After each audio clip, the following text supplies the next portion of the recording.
is the idea that potentially these earlier cultures were not conceptually aware of the consequence of doubling of rivalries, but that they had developed, what could you say, like adaptive cultural practices to handle this?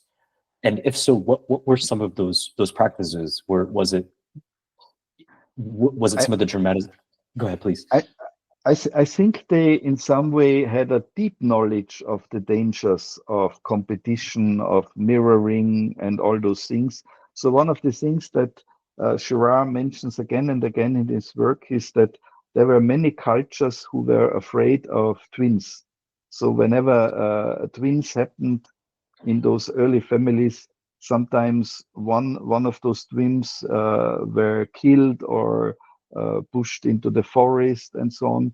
And we don't understand immediately, but as soon as we have the full insight of mimetic theory, we understand that that that was again something that made them aware again of the dangers of this traumatic experience they had in the beginning of their culture. So we have some clues of uh, of insight. So the whole culture was built around the avoidance of those things that led to deep rivalry.